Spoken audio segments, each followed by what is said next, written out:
Your Excellency, President of the 72nd session of the General Assembly, Your Majesties, Your Excellencies, Heads of State and Government, Your Excellency Mr. Antonio Guterres, Secretary General of the United Nations, ladies and gentlemen, comrades and friends. Mr. President, I wish to congratulate you on your election as the President of the 72nd session of the General Assembly, and your predecessor, Mr. Thompson, for his commitment and effort to accelerate the implementation of the Sustainable Development Goals. Mr. President, you could not have chosen a better and more relevant theme given the times that we are living in. For the pursuit and maintenance of peace and the promotion of development in solidarity lie at the core of the mission of the United Nations and its entire system.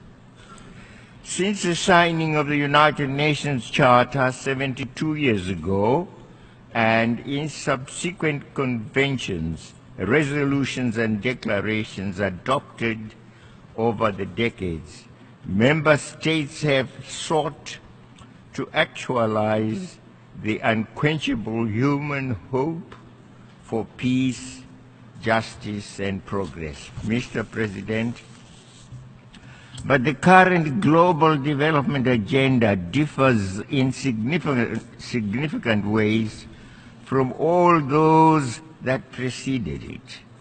It is ambitious, revolutionary, transformative, universal, and encompassing every single facet of human life. For its success, this agenda demands a radical and unprecedented paradigm shift in every sphere of human life. Mr. President, we cannot halt or reverse the continued destruction of our natural habitat or the rise in global atmosphere temperature without a change in contemporary production and consumption patterns. This has been confirmed by scientific evidence. We cannot halt or reverse the persistent widening gap between the rich and the poor among our nations without deeper international cooperation and genuine reform of the existing inequitable international system. The current system is inherently structured to enrich a few and impoverish the many. It cannot therefore deliver on a key aspiration and watchword objective of the 2030 agenda, that of leaving no one behind. Mr. President, for us in Africa, the current antiquated system perpetuates a historic injustice, one that can never ever be justified today. The 2030 agenda represents new wine, and we call for a new wineskin, lest we ruin the new wine. It is for this reason that I reiterate my country's unflinching support for the African Common Position on Security Council reform, commonly known as the Ezulwini Consensus. Mr. President, the overwhelming majority of us have accepted that we need to reform the current system in order to improve but not destroy it. Nonetheless, the negotiations and process intended to yield the accepted reforms are painstakingly slow. We are left to wonder, justifiably so, whether those who enjoy and sometimes abuse the power and privileges of the current setup are sincere interlocutors in these discussions. Mr. President, it is axiomatic that we harvest what we sow, yet by some strange logic we expect to reap peace. Reap peace when we invest and expend so much in treasure and technology in war. According to the Stockholm International Peace Research Institute, global military expenditure in 2016 amounted to approximately $1.6 trillion. In the same year, according to the Organization for Economic Cooperation and Development, overseas development assistance amounted to approximately $142.6 billion. Those mega investments in ever more lethal weapons and more sophisticated war machinery have not resulted in greater peace or security. Instead, we have witnessed heart-rending suffering and misery and increased mass movements of people fleeing wars and armed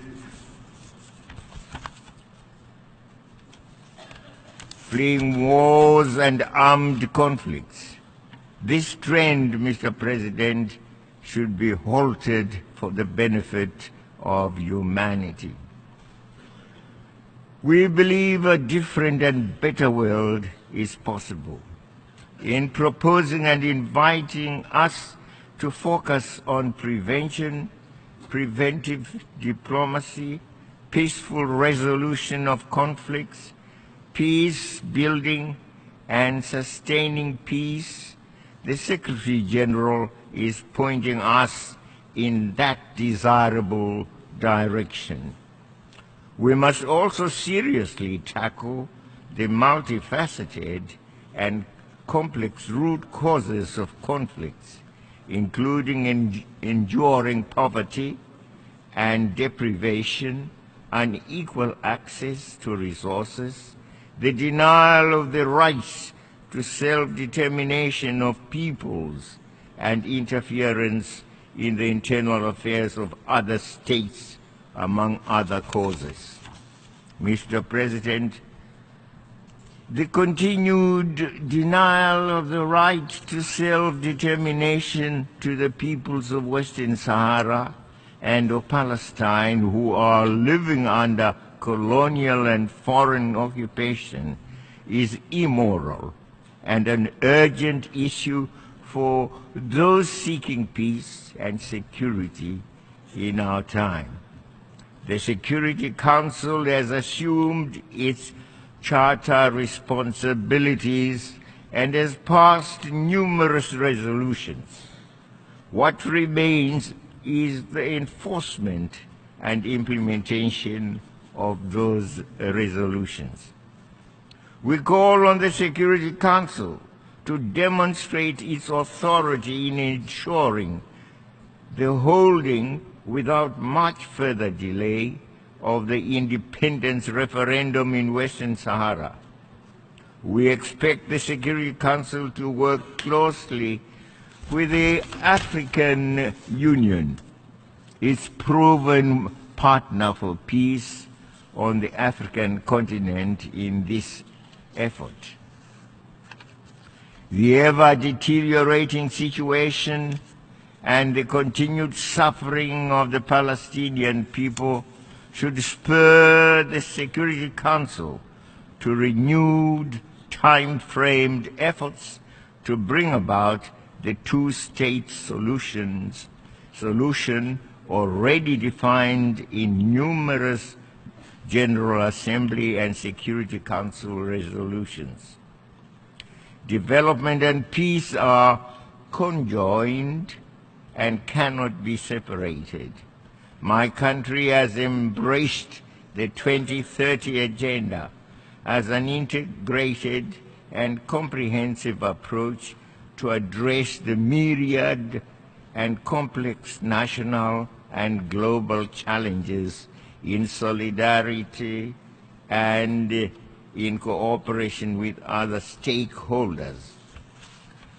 Zimbabwe was honored to be among some 40-plus countries that participated in the voluntary national review at the 2017 High-Level Political Forum in July. We were and still are pleased to share with other countries our experiences and to learn from others their experiences in implementing the Sustainable Development Goals. We recognize the need for beneficial partnerships, both within and outside our national borders. One of our key partners is the United Nations system, with which I'm happy to note we work very closely. I wish in this regard to welcome the Secretary General's initiative to ensure that the support of United Nations country teams will be guided by national priorities. This will ensure national ownership and leadership of the development processes, as well as the sustainability of development projects and programs. This, Mr. President, is what we are experiencing in Zimbabwe. My country is an unflinching advocate for the respect of the sovereignty and independence of countries. We therefore strongly defend and respect the right of each country to take decisions in exercising its sovereign rights. We cannot, however, remain silent when those decisions impact or have the potential to negatively affect our own welfare. And on this, may I say, some of us were embarrassed, if not frightened, but what appeared to be the return of the biblical giant gold Goliath.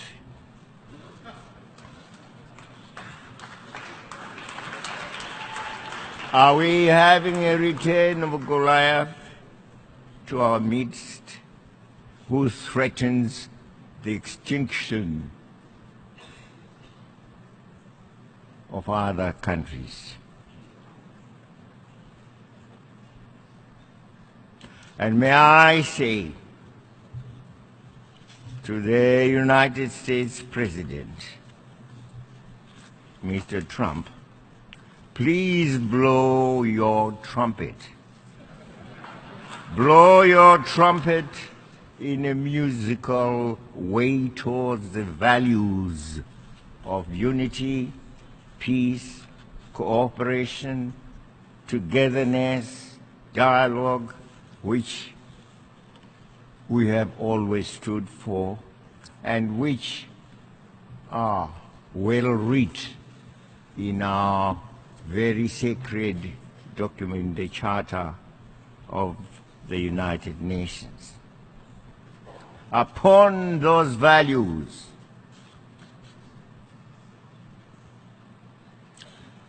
each nation can build its greatness, including the United States.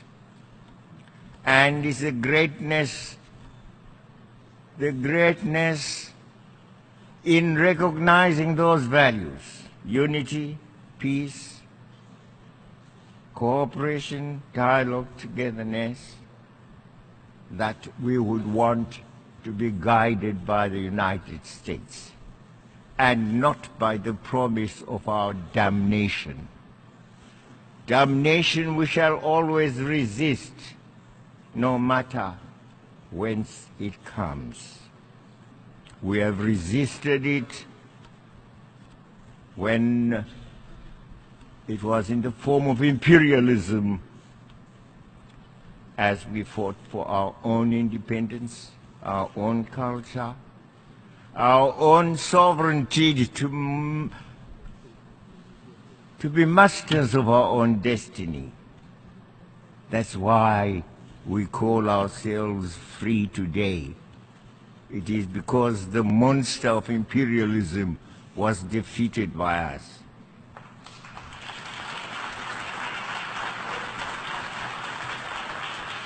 Bring us another monster, by whatever name, he will suffer the same consequences. Mr. Chairman, climate change is a present reality, and so are its effects and impacts. Climate change is global. We cannot remain silent when a major economic power in the world, or any other state for that matter, decides to abandon the Paris Climate Change Agreement. And that's the United States, the great United States, Mr. Trump's United States.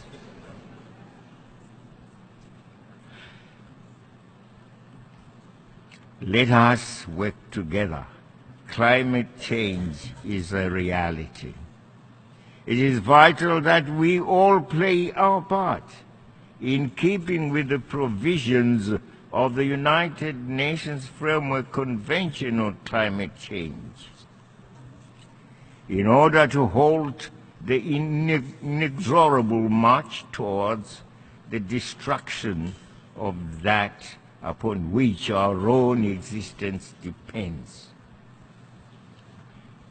I want, on behalf of my country, to express our condolences. Puerto Rico, as well as to countries that have been afflicted by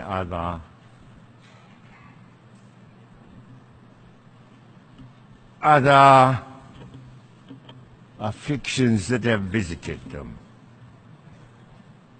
And there are many in this part of the world. We say so, we are very sorry.